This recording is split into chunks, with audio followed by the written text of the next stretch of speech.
भक्तजनों, माताओं, बहनों, सादर जय श्री कृष्ण। हमारे YouTube चैनल में आप सभी का बहुत बहुत स्वागत है। मैं हूं आपके साथ आचार्य धर्मेंद्र शास्त्री। आज हम आपको अधिक मास पुरुषोत्तम मास मल मास के 15वें अध्याय की कथा सुनाने जा रहे हैं। इस कथा को 15वें दिन सुना जाता है और इस कथा को आप अंत तक जरूर सुनिएगा और अधिक से अधिक लोगों को शेयर भी करिएगा। बोलिए गोपाल कृष्ण भगवान की जय, श्री वृंदावन बिहारी लाल की जय, लक्ष्मी नारायण भगवान की जय। 15वें अध्याय की कथा का प्रारंभ होता है। श्री नारायण बोले कि हे नारद जी, फिर भक्त वत्सल भगवान श्री कृष्ण की हाथ जोड़ करके सुदेव ब्राह्मण गदगद स्वर में स्तुति करने लगा। हे देव देवेश, त्रिलोक्य को अभय देने वाले, हे प्रभु, हे सर्वेश्वर, मैं आपको प्रणाम करता हूं, आपको नमस्कार करता हूं। मैं आपकी शरण में आया हूं। हे परमेश्वर, हे शरणागत वत्सल, मेरी रक्षा करो। हे जगद्वंद, हे भक्त भय भंजन, आपको प्रणाम है, आपको बारंबार नमस्कार है। आप जय स्वरूप हो, जय को देने वाले ही जय के स्वामी हो, जय के कारण हो, विश्व के आधार हो, विश्व के एकमात्र रक्षक हो, दिव्य हो, विश्व के आगार हो, विश्व रूप हो, फलों के बीज हो, फलों के आधार हो, फलों के मूल हो, फलों के दाता हो, तेज रूप हो, तेज के दाता हो, सब तेजस्वियों में श्रेष्ठ हो। हे कृष्ण, हे विष्णु, हे वासुदेव, मैं आपको बारंबार नमस्कार करता हूं, बारंबार प्रणाम करता हूं। हे जगत प्रभो, आपकी ब्रह्मादिक देवता भी स्तुति करने में समर्थ नहीं है। हे जनार्दन, हे वासुदेव, मैं अल्प बुद्धि वाला मंद और साधारण मनुष्य आपकी स्तुति कैसे करूं?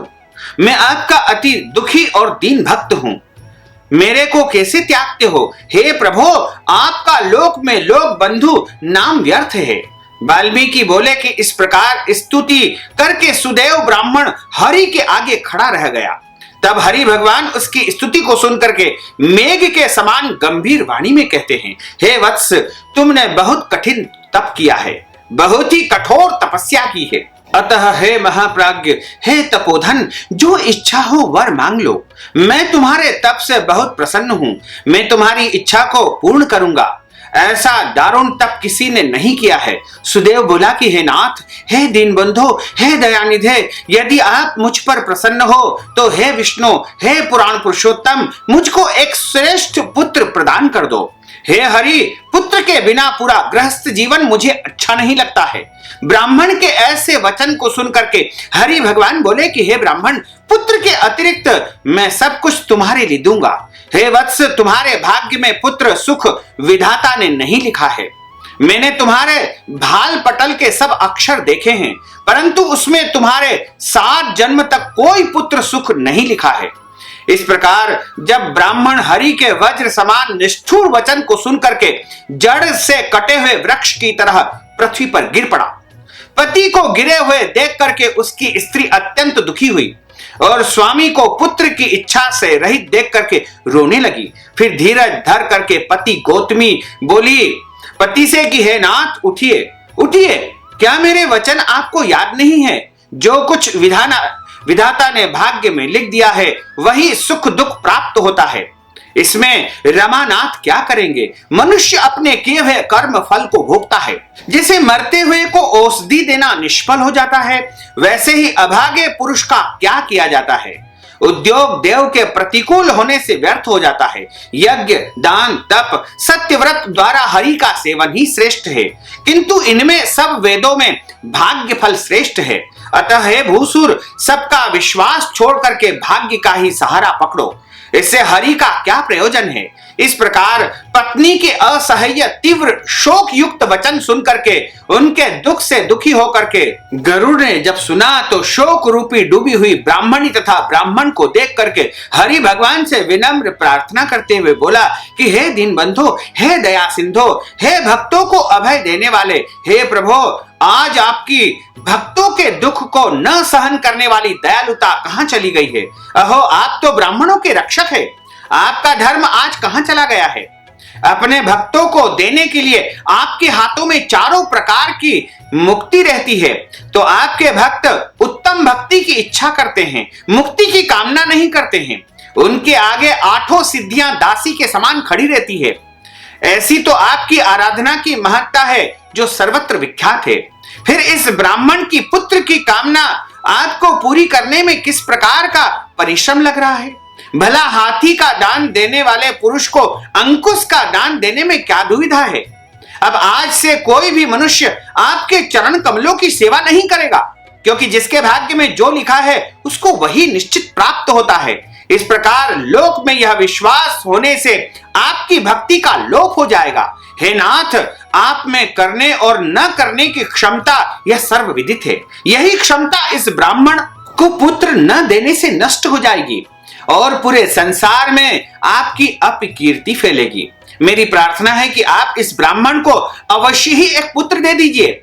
सुदामा ब्राह्मण ने आपकी आराधना से महान ऐश्वर्य प्राप्त किया था और सांदीपनी को आपकी कृपा से मरा हुआ पुत्र पुनः प्राप्त हुआ था। ये दोनों स्त्री पुरुष पुत्र की कामना से आपकी शरण में आए हैं। इस प्रकार श्री नारायण बोले कि इस प्रकार गरुड़ जी के वचन को सुनकर के भगवान विष्णु अमृत तुल्य वचन बोलते हैं। हे गरुड़, हे वेनते, इस ब्राह्मण को मनवांछित एक पुत्र शीघ्र ही दे दो। इस प्रकार हरि के अपनी इच्छा के अनुकूल वचन को सुनकर के गरुड़ जी का हृदय प्रसन्न हो गया और तत्काल उस दुखी ब्राह्मण को एक अनुरूप भव्य पुत्र प्रदान किया। वह पुत्र को प्राप्त करके बड़ा ही प्रसन्न हुआ। इस प्रकार यहाँ पर 15वें अध्याय की कथा का समापन होता है। बोलिए गोपाल कृष्ण भगवान की जय, श्री पुरुषोत्तम भगवान की जय। अच्युतम केशवम राम नारायणम कृष्ण दामोदरम वासुदेवम हरे श्रीधरम माधवम गोपिका वल्लभम श्री जानकी नायकम श्री रामचंद्रम भजे जानकी मनोहरम सर्वलोक नायकम श्री शंकरादि सेवितम पुण्य नाम कीर्तनम श्री राम राम राम राम राम नाम तायकम राम कृष्ण वासुदेव भक्ति मुक्तिदायकम राम कृष्ण वासुदेव भक्ति मुक्तिदायकम राम कृष्ण वासुदेव भक्ति मुक्तिदायकम। बोलिए लक्ष्मी नारायण भगवान की जय, श्री वृंदावन बिहारी लाल की जय, गोपाल कृष्ण भगवान की जय, श्री गिरिराज धरण की जय, श्री वल्लभाधीश की जय, श्री गुसाई जी महाराज की जय, श्री यमुने महारानी की जय। धर्म की जय हो, अधर्म का नाश हो, प्राणियों में सद्भावना हो, विश्व का कल्याण हो, सनातन धर्म की जय हो, गौ माता की जय हो, नगर बस्ती की जय हो, आज के आनंद की जय हो, कल के आनंद की जय हो, परसों के आनंद की जय हो, बरसों बरसों के आनंद की जय हो। ओम नमः पार्वती पते हर हर महादेव हर।